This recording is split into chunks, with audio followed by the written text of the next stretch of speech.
हिमाचल प्रदेश में एक शिक्षा निदेशालय के सरकार के फैसले को लेकर प्राथमिक शिक्षक संघ विरोध पर उतर आया है। कल बकायदा जो है वो धरना प्रदर्शन करने की चेतावनी सरकार को दी गई है। बातचीत करने के लिए हमारे साथ मौजूद हैं प्राथमिक शिक्षक संघ के अध्यक्ष जगदीश शर्मा जी।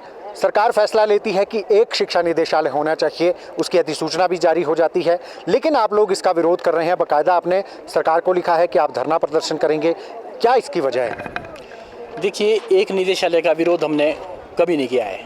आज तक हम यही बात करते आए हैं कि आप एक निदेशालय बनाएं, हमें उसमें कोई दो राय नहीं है। लेकिन जो उसका निचला स्ट्रक्चर है वो एक बार स्टेक होल्डर के साथ शेयर करें ताकि हमें लगे कि क्या खामियां है उसमें, क्या अच्छा है और क्या बुरा है।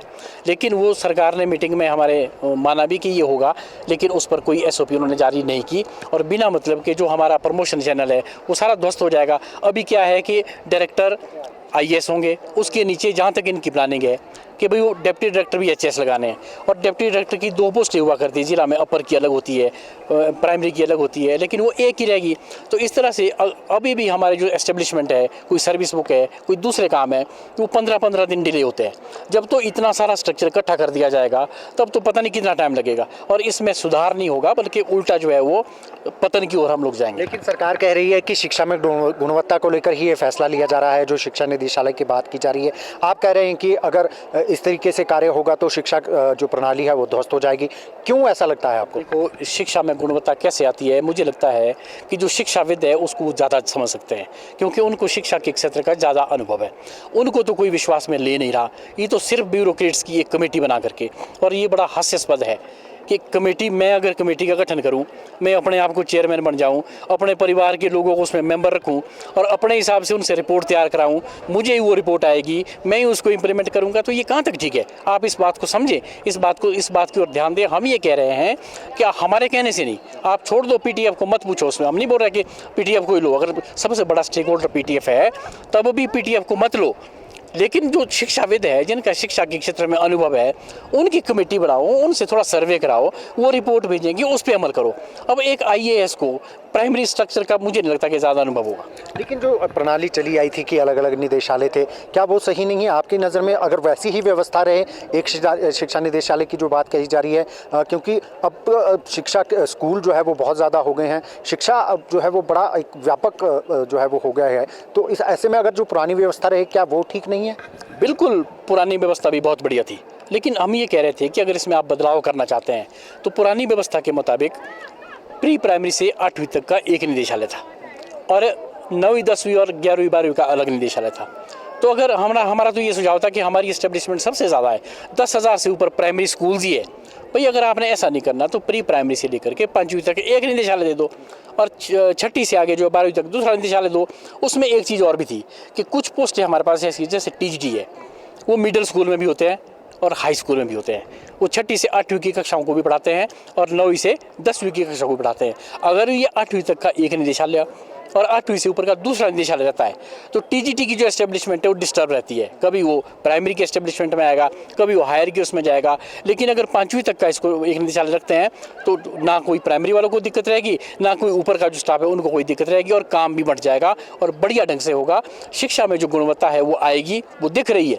लेकिन जिस तरह के ये निर्णय ले जा रहे हैं, ये वो समय दूर नहीं है जब शिक्षा का ढांचा जो है हिमाचल में 21 तो छोड़ो, हम पता नहीं कौन से नंबर पर होंगे। आप कह रहे हैं कि आपके मुख्यमंत्री से भी बातचीत हुई, सारी चीज़ों को लेकर मुख्यमंत्री से व्यापक डिस्कस हुई, तो इसमें खामी क्या रही है? क्या मुख्यमंत्री इंटरेस्टेड नहीं है या फिर जो अधिकारी हैं वो अपने हित के लिए जो है इस तरीके के आगे जो है अपनी राय थोप रहे हैं? देखिए, मेरा मानना है कि मुख्यमंत्री महोदय से हमारी निदेशालय को लेकर के तो बात हुई नहीं, लेकिन हमारी बात पीछे जब टूर्नामेंट बंद किए थे, सेक्रेटरी साहब ने एक कॉन्फ्रेंस की पूरे स्टेट में ऑनलाइन, उसमें ये तक कहा कि प्राइमरी के जो टूर्नामेंट है वो बंद कर दिए गए हैं, प्राइमरी में टूर्नामेंट का कोई औचित्य नहीं है और वैसे भी प्राइमरी वालों ने कोई बड़े ओलंपिक के प्लेयर नहीं तैयार कर दिए।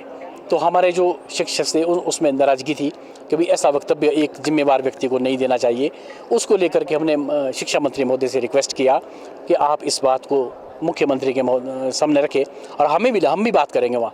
मुख्यमंत्री महोदय से हम मिले अपने रोहित ठाकुर जी की अध्यक्षता में, लेकिन जिस सहनशीलता के साथ मुख्यमंत्री महोदय ने हमारी बात को सुना और वही आदेश किए कि अभी जो है ये टूर्नामेंट के ऑर्डर कर दो। शिक्षा मंत्री महोदय को कहा इसकी फाइल पुटअप करो। और नवंबर का महीना हो गया, अगर कहते जिस समय जल्दी का होता तो ये स्टेट तक का टूर्नामेंट पूरा हो जाता। उन्होंने ये कहा कि सेक्रेटरी साहब ये कह रहे हैं कि अंडर 14 के साथ अंडर 12 के टूर्नामेंट को मर्ज किया जाएगा। तो मैंने ये कहा था कि मैंने कहा जी अंडर 12 के मर्ज हो ही नहीं सकते हैं। उसमें रीज़न ये है कि उनके नॉर्म्स अलग है, हमारे अलग है, उनका हाइट वेट अलग होता है, हमारा अलग होता है, तो इसलिए मर्ज नहीं हो सकता ये। तो जब उन्होंने बोला अच्छा ऐसा है, मेरा कहने का मतलब है कि मुख्यमंत्री अगर कोई बात उन तक ठीक से पहुंच जाए, वो बड़ी गहनता से उस पर विचार करते हैं और तुरंत आदेश जारी करते हैं। लेकिन हम लोगों का दुर्भाग्य ये है कि जो हमारे शिक्षा सचिव है वो मुख्यमंत्री महोदय के प्रधान सेक्रेटरी भी है, प्रिंसिपल सेक्रेटरी भी है। वो सारी बात जो है वो अंदर वहाँ खुद कर लेते हैं, हमारी फाइलें वहाँ तक पहुँच नहीं देते। इसलिए मुझे लगता है कि माननीय मुख्यमंत्री महोदय को जो तथ्य है उसके बारे में ठीक से जानकारी भी नहीं है। इसलिए हमने ये कल का जो धरना है सांकेतिक रूप में इसलिए रखा था कि अगर मुख्यमंत्री के ध्यान में ये बात आए तो वो अभी भी स्टेक होल्डर को बुलाए, उसके बाद जो निदेशालय का अगला स्ट्रक्चर है उसका गठन उसके बाद करे। जब स्टेक होल्डर का उसमें कोई राय आ जाएगी, कोई सुझाव आ जाएंगे, जो उनको ठीक लगे उसको इम्प्लीमेंट करें, ये मेरा कहना है। आप कह रहे हैं कि कल सांकेतिक धरना प्रदर्शन रखा था, सरकार ने चिट्ठी निकाल दी है कि अगर कोई इस धरने में शामिल होगा टीचर तो उसके खिलाफ लीगल एक्शन लिया जाएगा, फिर भी धरना प्रदर्शन होगा जो चिट्ठी जारी हुई है? देखिए ये चिट्ठी अभी अभी हमें प्राप्त हुई है। आप जानते हैं कि हमने 5-6 दिन पहले ईमेल पे सूचना दे दी थी शिक्षा सचिव महोदय को भी। ये तो एक जानबूझ करके हमारे धरने को फॉलो अप करने का उनका प्रयास है, जो कि मुझे लगता है कि उनकी मंशा पूरी नहीं होगी। ये ठीक है कि 10,000 प्रारंभिक जो हमारी पाठशाला है उसमें जितने भी अध्यापक हैं 20,000 के आसपास हमारे अध्यापक हैं, 5,000 पोस्टें लगभग खाली चल रही है, वो सबको निलंबित कर दें, हमें कोई दिक्कत नहीं है। लेकिन कम से कम ये तो होगा कि भाई हम तो उसमें थे नहीं, जो करने वाले वो कुछ और लोग हैं। लेकिन मैं बड़े दावे के साथ कह रहा हूँ कि ये छोटे बच्चों के साथ जो अन्याय हो रहा है ये भगवान कभी माफ़ नहीं करेगा। और इसमें जो है वो हम इसमें चूक नहीं सकते। ये तो नोटिस है, हमें अगर जेल भी भेज दें तो हम इसके लिए वहाँ भी जाने को तैयार है। आपने ऑनलाइन कार्यों को बंद करने की बात कही है कि कल अगर ऑनलाइन कार्य आप बंद कर देंगे, सिर्फ पढ़ाएंगे ही स्कूलों में, वो कौन कौन से ऑनलाइन कार्य है जो बंद कर देंगे आप? देखिए बहुत सारे, एक का एक काम नहीं है, सारे काम ऑनलाइन है। बच्चों की हाजिरी ऑनलाइन है, और कुछ उनको पढ़ाया जाना वो ऑनलाइन है। यूडाइज का डेटा अलग से अपडेट करना होता है। और साथ में हमारे जो ब्यूरोक्रेट्स हैं उनकी प्रपोजल क्या है कि 10 से कम जिस स्कूल में बच्चे होंगे एक ही अध्यापक होगा। आप विचार करें कि जिस स्कूल में एक अध्यापक होगा वो ऑनलाइन काम करेगा कि बच्चों की देख रेख करेगा। और ये तो सीधी सी मंशा ये है कि एक टीचर को वहाँ रखो ताकि वहाँ से भी लोग बच्चे निकाल दें, उसको भी बंद कर दें। मैं तो सेक्रेटरी साहब को मीटिंग में कहा था, मैंने कहा सेक्रेटरी साहब आप जो है वो एक ही काम पर फोकस ना रखो कि स्कूल बंद कैसे करने हैं। मैंने तो मीटिंग में उनको कहा था, लेकिन उन्होंने कहा था कि यार मैं नहीं कर रहा बंद, ये तो लोग बंद कर रहे हैं जब बच्चे ही नहीं है। लेकिन जो ये प्रपोजल है ये सीधे सीधे जो है प्राथमिक शिक्षक का ढांचा है उसको तहस नहस करने की है। एक ये मीठा जहर देना चाह रहे हैं। मैं आपको बता रहा हूँ कि इतनी सारी मीटिंग्स एजुकेशन मिनिस्टर के साथ हुई, आप ये कभी सोच सकते हैं कि भाई एजुकेशन मिनिस्टर के साथ कोई मीटिंग हो उसकी प्रपोजल तक ना, प्रोसीडिंग तक ना निकले। 5-6 बैठ के हमारी होगी। मैंने शिक्षा मंत्री महोदय को भी कहा, मैंने कहा सर ये तो आपकी बेइज्जती है, अगर उस मीटिंग की प्रोसीडिंग तक नहीं निकलती है तो क्या फ़ायदा उस मीटिंग करने का। तो शिक्षा मंत्री महोदय ने जितना हमारे साथ होता था वो हमारे साथ खड़े रहे, हमारी बात को सुना और उनके आश्वासन पर हमने ये धरना 1 साल लेट किया। मैं जिला शिमला का रहने वाला हूँ और अपने जो हमारे शिक्षक है उनको ज़्यादा नहीं तो 15 दिन में एक बार गूगल मीट के ज़रिए मैं सबसे बातचीत कर लेता हूँ।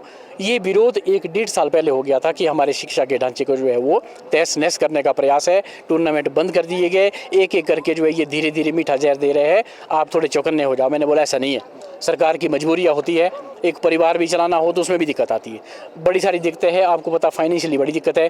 हिमाचल जैसी स्टेट में सरकार चाहे कोई भी हो चलाना बड़ा आसान नहीं है। लेकिन कुछ ऐसे काम किए जा रहे हैं जिसमें कुछ भी नहीं लगना। जब हमें लगा कि धीरे धीरे ये तो सच में जो है ख़त्म करने वाली बात है हमारे को और मैं बड़े स्पष्ट शब्दों में आपको कह रहा हूँ कि ये धरना 1 साल पहले हो गया होता। और मैं आपके चैनल के माध्यम से सेक्रेटरी साहब को भी याद दिलाना चाहता हूँ, शिक्षा मंत्री महोदय जी को भी याद दिलाना चाहता हूँ। मैंने 1 वर्ष पहले उनको कह दिया था कि जी लोग हमारे बिल्कुल आहत है, आप इसलिए थोड़ा पॉजिटिव कोई काम करें, एक आधा काम तो ऐसा करें कि लगे कि भी कुछ कर रहे हैं। आप धीरे धीरे वो कर रहे हैं तो वो बड़े प्यार से हमें टालते रहें और वो हमारी शराफत थी, उसको हमारी कमजोरी ना समझे, हमारे खिलाफ लीगल एक्शन ले या कोई दूसरा एक्शन ले, उसके वो अधिकारी है, वो तो सरकार है, वो तो कुछ भी कर सकते हैं। लेकिन हम अपने काम से जो है पीछे हटने वाले नहीं हैं। कब से हो जाएंगे ऑनलाइन काम बंद? कल शाम से, 26 तारीख की शाम से। अगर हमारा कल सांकेतिक धरना है, अगर हमारी कोई बातचीत सरकार से नहीं होती है।